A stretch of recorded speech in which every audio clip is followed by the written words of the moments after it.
So the King's coronation is May the 6th, and there's lots of talk around it at the moment. Some agree, some don't. But there's also the thought that we are actually in a cost of living crisis as well. So we're here just to have a bit of a chat.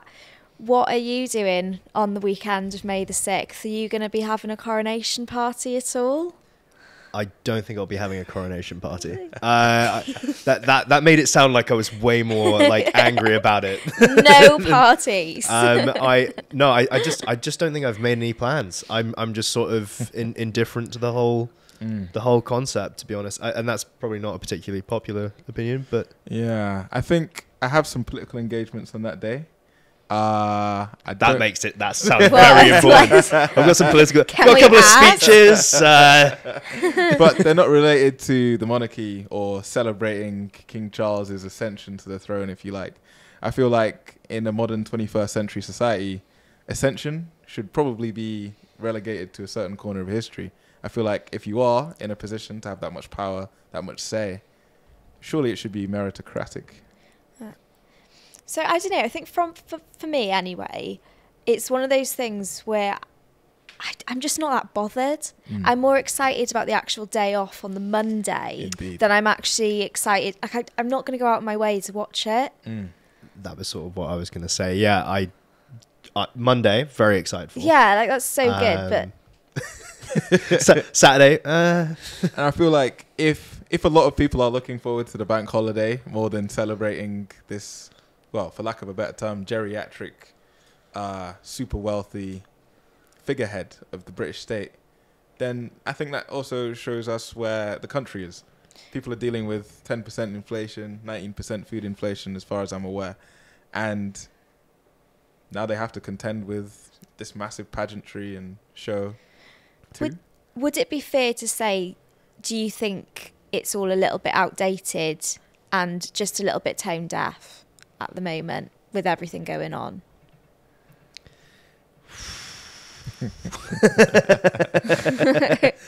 Big question. I think it's hard for it to have a tone, right? Because it's this traditional thing that's existed for thousands of years. So it was going to happen at this time, regardless of whether we wanted it to or not. Is it the best timing? Probably not in terms of the wider British public. But, you know, I'm sure you've got more to say on that. No, I was just going to say that, well, in terms of timing, of course it's tradition, but it's like, when would there be a better time for this, if you like? The UK is expected to have, you know, the worst performing growth in the G7, supposed to grow slower than Russia is. People's wages have continued to stagnate over the last 15, 20 years. So what cause of celebration is there really? It feels like a sort of self-congratulatory pat on the back, but not necessarily for everybody in the way that like a World Cup is, or, you know, some other great national thing. It just seems to be celebrating, you know, a particular group of people because they just so happen to be those group of people.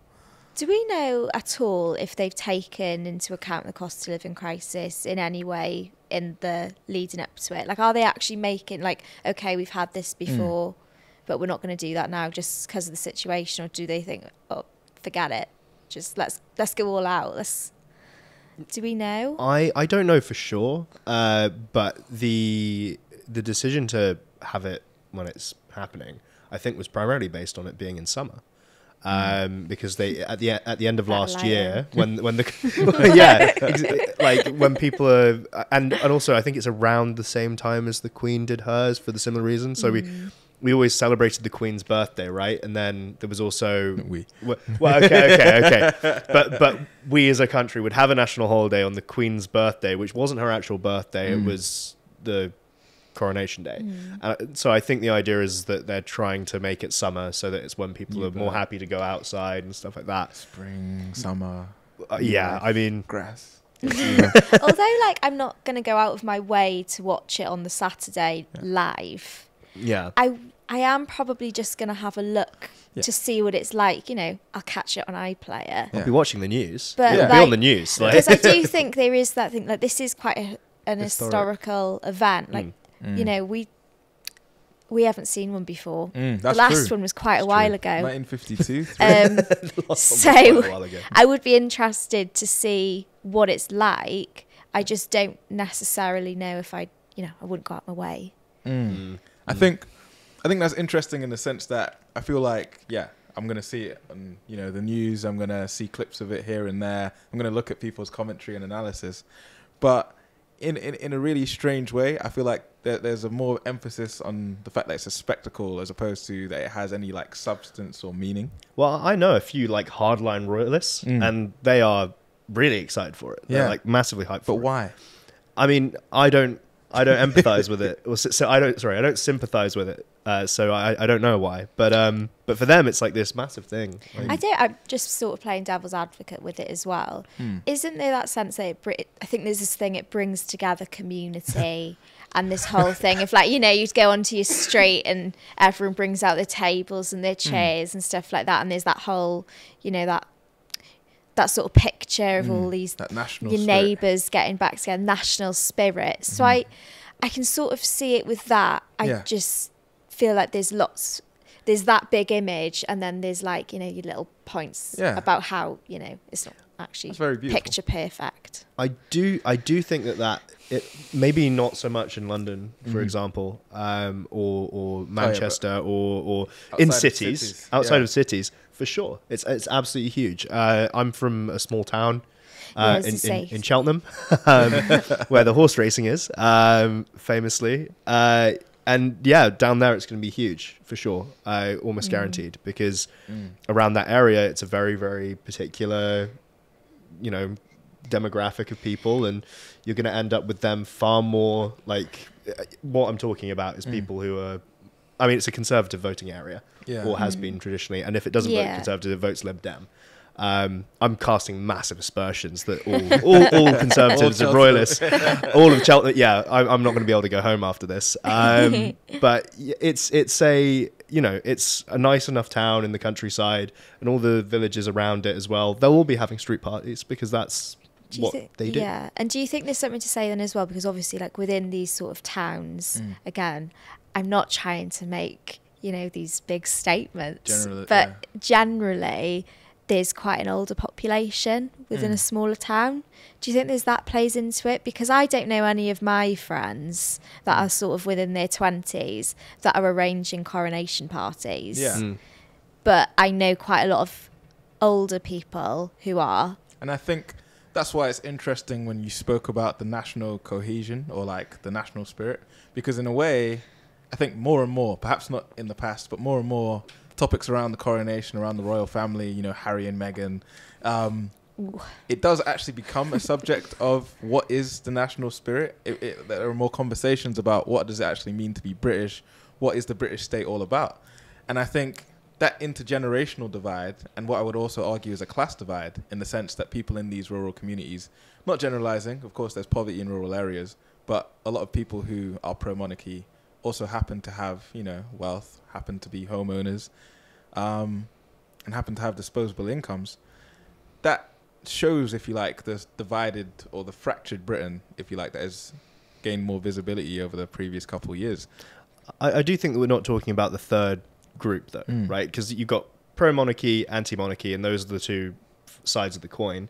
But the majority of people don't care too much. They're nominally pro-monarchy because it's how it is.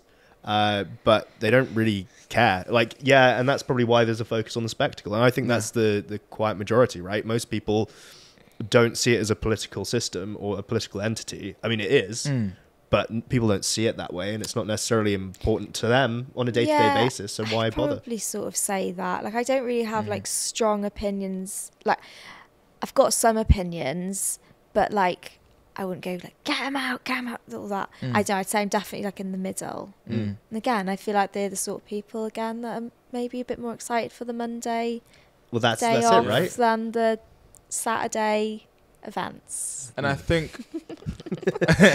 Saturday events. There's one. This one. I think because of a lack of creativity from political leaders, from commentators and pundits, there is not perhaps that connection between people who are more excited about the day off than the coronation and the state of Britain as a whole.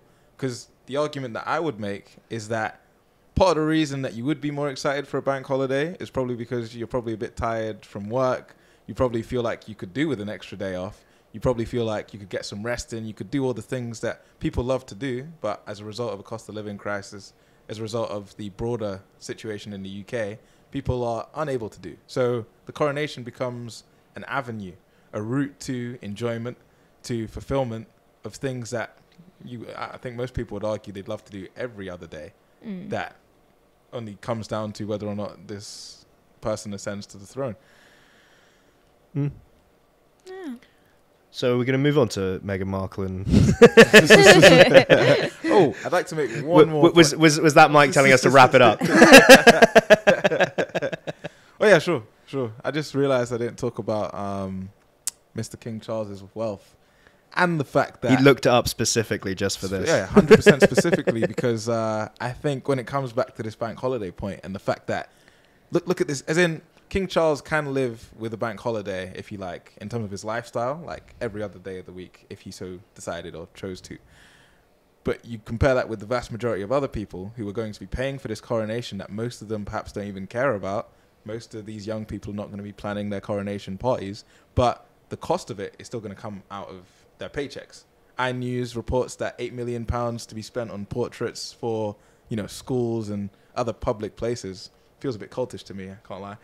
And then at the same time, I saw that. and at the same time, a report from the Guardian saying that King Charles's personal fortune is around £1.8 billion. He could pay for his own coronation several times over, and that again comes back to me with regard to the divide and what is the national spirit? Is it the national spirit to have all this pageantry and pomp, and at the same time you've got children going to food banks? They're going to enjoy the day off. But are they going to enjoy the fact that it's going to come out of their taxes in the future? Yeah. I don't think so. No. Well, I think that is about wrapped up. I think that's a good point to end on, actually.